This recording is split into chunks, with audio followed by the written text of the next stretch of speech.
जय हिंद दोस्तों, स्वागत करते हैं एक बार फिर से आपके अपने भाई के YouTube channel IAS my target पे। तो दोस्तों, हर दिन की भांति जो है आज भी हम प्रश्न को सॉल्व करेंगे, यानी कि आंसर राइटिंग प्रैक्टिस। प्रत्येक दिन एक प्रश्न को लेते हैं जिसमें कि उनका आंसर राइटिंग आप लोगों के सामने लाइव में करते हैं, ठीक ना। तो आज का प्रश्न जो है 4 नंबर क्वेश्चन 4 का जो है बी होंगे, ठीक ना। तो आप लोगों के जैसे कि पहले बताए कि आज हम लगभग PDF जीरोक्स जो है निकाल ही लेंगे। तो आज हमने जीरोक्स फाइनली निकाल लिए।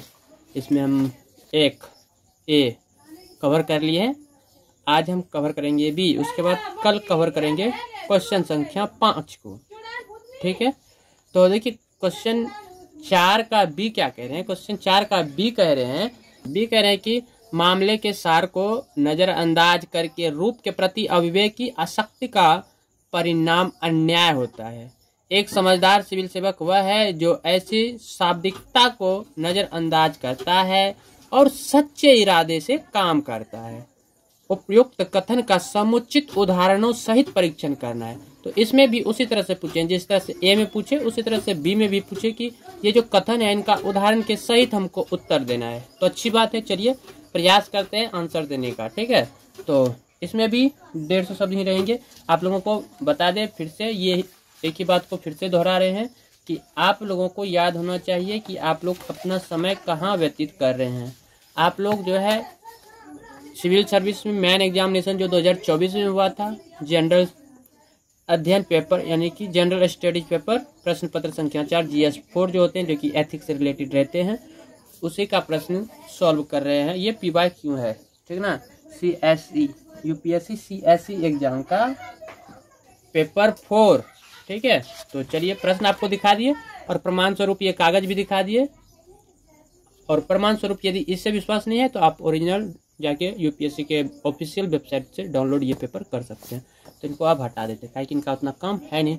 यहाँ पे हम प्रश्न सेम हूबहू लिख चुके हैं और आप लोगों को भी दिखा दिए हैं। तो अब मेरा काम रहेगा आंसर लिखने का, ओनली वन आंसर। तो देख सकते हैं वही प्रश्न हम यहाँ लिख लिए हैं। तो एक बार कॉपी में जो प्रश्न लिखे हैं वो आप लोगों को दिखाते हैं।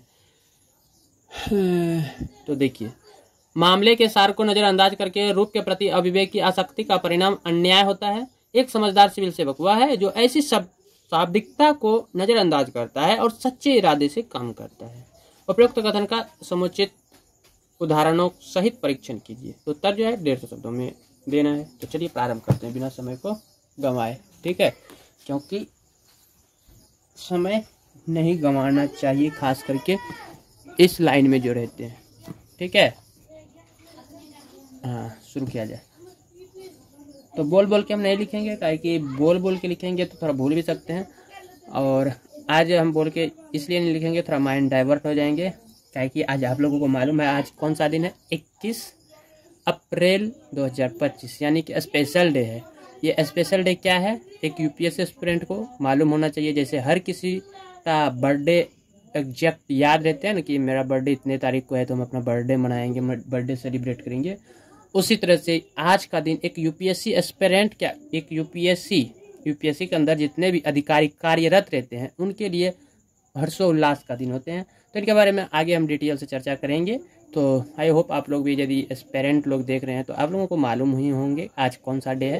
तो पहले आंसर राइटिंग करते हैं, उसके बाद इस पर चर्चा करेंगे समय बचेंगे तो। यदि समय नहीं बचेंगे तब तो क्षमा प्रार्थी रहेंगे हम। तो शुरू करते हैं, ये म्यूट हो जाएंगे, ठीक है। शुरू करते हैं।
तो गाइस ये रहा आंसर आज का। ठीक है, तो चलिए एक बार एक्सप्लेन करते हैं। ठीक, उसके बाद हम चर्चा करेंगे। आज सिविल सर्विस डे था। ठीक है, आप लोगों को बता दिए कि आज सिविल सर्विस डे था, तो हर एक यूपीएससी एस्पिरेंट को ये चीज़ मालूम होना चाहिए।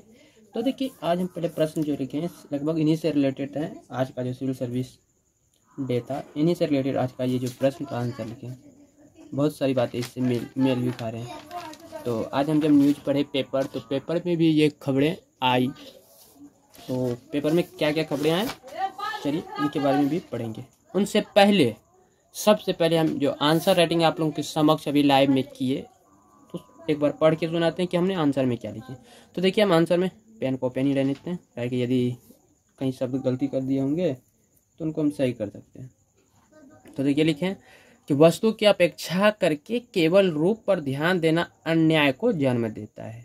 ठीक है, एक सिविल सर्विस के लिए है कि यदि वो वस्तु की अपेक्षा करके केवल रूप पर ही वो ध्यान दे रहे हैं तो ध्यान देना ये अन्याय को जन्म देता है। ठीक है, तो इसलिए सिविल सेवक का कर्तव्य है कि वह नियमों के मूल उद्देश्य को समझकर न्याय करे, ना कि केवल प्रक्रियात्मक कार्य पर निर्भर रहे।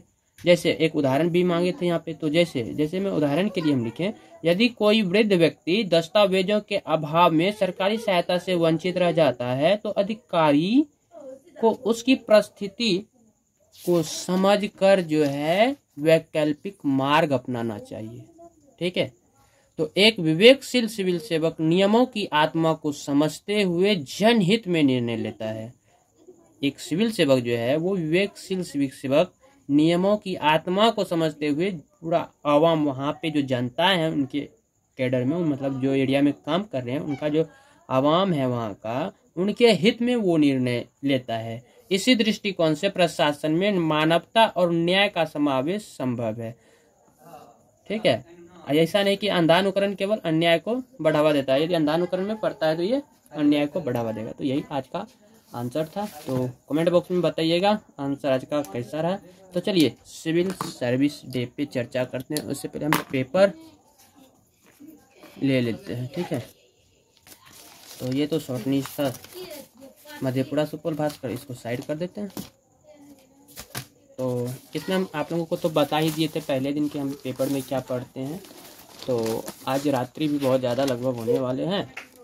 तो देखिए फ्रंट पेज पे ही दिए हुए हैं।